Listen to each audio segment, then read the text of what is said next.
happens when trust shatters, when family becomes betrayal, and when survival demands blood. In Alien, Earth Episode 7, Emergence, the horrors of Neverland explode into chaos, and the cost is devastating. Tonight, we're diving deep into the episode that changes everything. Welcome back to Review, where we break down the stories that haunt, thrill, and stay with you long after the credits roll. Alien. Earth has been building tension piece by piece, but Episode 7 delivers in ways both heartbreaking and horrifying. This is the moment where bonds crumble, monsters emerge, and lines between human and hybrid blur beyond recognition. Before we unravel this emotional storm, make sure you like this video, subscribe to Review, and hit the bell icon so you never miss a cinematic deep dive. Now, let's step into the darkness of Emergence. The episode begins with a haunting image: Arthur, still wrapped in the suffocating grip of a facehugger.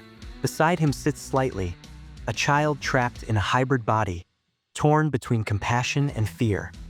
He tries to offer Arthur a drink, but the creature only tightens its hold. It's a moment that captures innocence colliding with terror. Then comes Smee, pounding at the door, desperate to know what's happening. When he finally enters, he's horrified by what he sees. "What did you do?" he screams. But Slightly isn't the villain here. He's a pawn, bound by a desperate promise. Morrow, the manipulative Weyland-Yutani agent, assured him Arthur would be safe, but only if Slightly cooperated. Now, with no other choice, Slightly begs Smee for silence. Together, the boys lift Arthur's limp body and make their way through the corridors. Every step is heavy with dread, every glance over their shoulders carrying the weight of betrayal. This isn't a rescue, it's a delivery.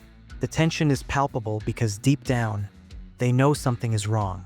They're children trapped in a game of survival orchestrated by monsters far greater than the Xenomorph itself. And this is just the beginning of the nightmare. While Slightly and Smee make their desperate escape, chaos erupts elsewhere. Kirsch discovers the melted remains of Isaac in the lab. The other specimens are tearing the room apart, their destruction a violent mirror of the unraveling order inside Prodigy. Soldiers rush in, weapons blazing, stunning the creatures back into containment. But the damage is done. Enter Boy Cavalier, not horrified, not grieving, but fascinated. Where others see tragedy, he sees discovery.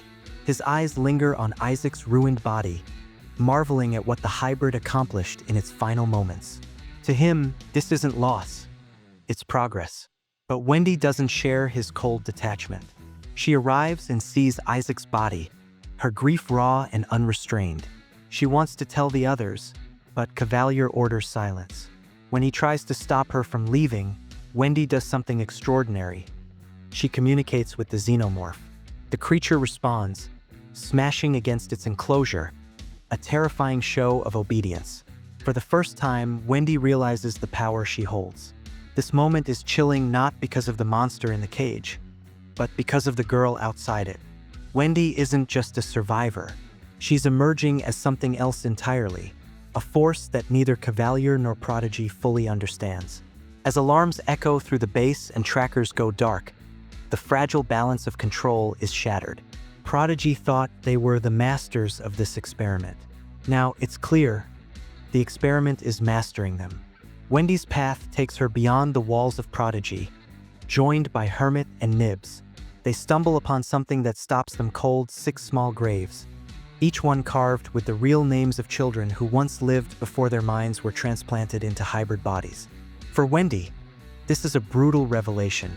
She stares at her own headstone, the weight of her stolen humanity pressing down like a nightmare she can't escape. Nibs, too, is shaken, whispering her acceptance of death, while Hermit tries to pull them forward. This is one of the most haunting moments of the series so far. It's quiet, understated, but devastating. These children aren't just experiments. They are victims of a system that replaced their bodies, buried their pasts, and rewrote their identities. For Wendy, the graves ignite something deeper than sorrow: fury. She has already unleashed a Xenomorph in the Prodigy labs, already let blood spill in her wake. But now, The war inside her heart grows sharper. If her human self is gone, what does that make her? And if she is no longer human, then perhaps humanity is no longer owed her mercy. The discovery of those graves isn't just backstory. It's the fracture point. The moment when Wendy begins to leave behind the girl she once was, stepping into something darker, something more dangerous. Back on the beach, Slightly and Smee finally regroup with Arthur. Miraculously, he seems alive, confused, disoriented, but himself. He doesn't remember what happened after Isaac disappeared. To the boys, it feels like a reprieve, a fragile chance at hope. But Arthur senses their fear. He knows something is wrong. He looks at them with fatherly compassion, telling them they don't need to hide the truth. Whatever they're afraid of, he will help them. He loves them. And then it happens. Arthur collapses.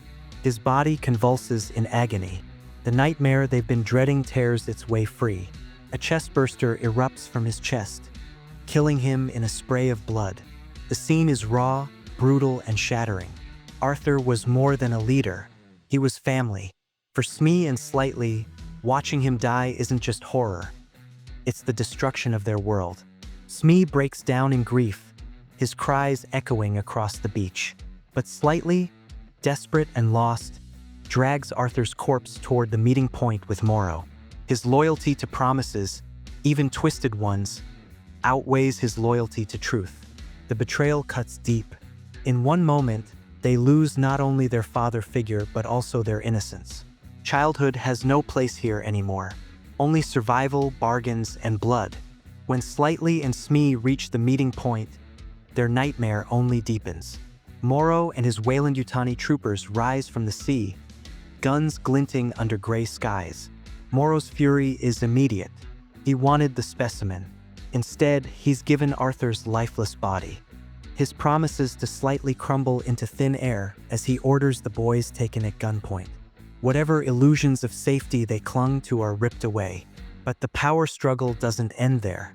Kirsch appears, carrying the captured chestburster in containment. His arrival flips the scene. With Prodigy soldiers behind him, Kirsch seizes control, mocking Morrow as a sore loser. In a single move, he captures both the soldiers and their commander. The balance of power shifts again. But at what cost? For Slightly and Smee, it's no victory. They are pawns shuffled from one master to another. Their grief for Arthur is fresh, their betrayal raw, and now they stand in chains. Morrow's grand designs collapse, but Prodigy's victory feels hollow. Because while Cavalier and Kirsch celebrate control, the real threat is already loose. Wendy and the Xenomorph are carving their own bloody path, and no one sees it coming. This isn't triumph. It's the illusion of control moments before it all falls apart. While men fight over power, Wendy steps fully into her own. Alongside Hermit and Nibs, she is ambushed in the jungle by Weyland-Yutani soldiers. For a moment, it seems hopeless. Guns are raised, the trio outnumbered. But Wendy doesn't plead.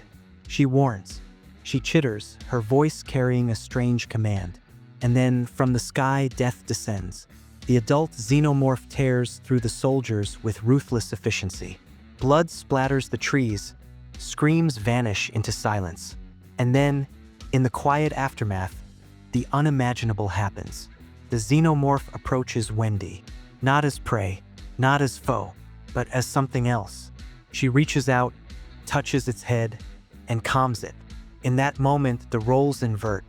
The monster bows to her. This is Wendy's true emergence. She is no longer just a child, no longer just a victim. She is something new, a bridge between human and Xenomorph, capable of commanding the uncommandable. But power corrupts, and Wendy's fury has already claimed lives. When Hermit later turns on Nibs, shocking her with a weapon to stop her rampage, Wendy's rage explodes. Her trust in her brother shatters. In her eyes, he is no longer family. He is a traitor. The girl who once wanted escape is gone. In her place stands a leader of monsters. Wendy's emergence is not only terrifying, it's unstoppable. Alien Earth Episode 7, Emergence, isn't just another chapter in this story. It's the moment everything changes. Trust fractures, families collapse, and new monsters are born.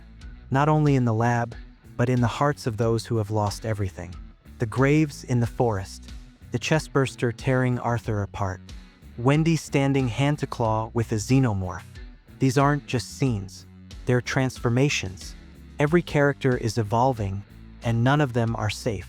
But the real question now is, what is Wendy becoming? Is she the savior of the hybrids, or the doom of everyone else? Comment below. Do you think Wendy will embrace her humanity, or has she already crossed the line into something far more terrifying? Don't forget to like, subscribe, hit the bell icon, and join me here on Review for the next deep dive into Alien Earth. The endgame is coming, and you won't want to miss it.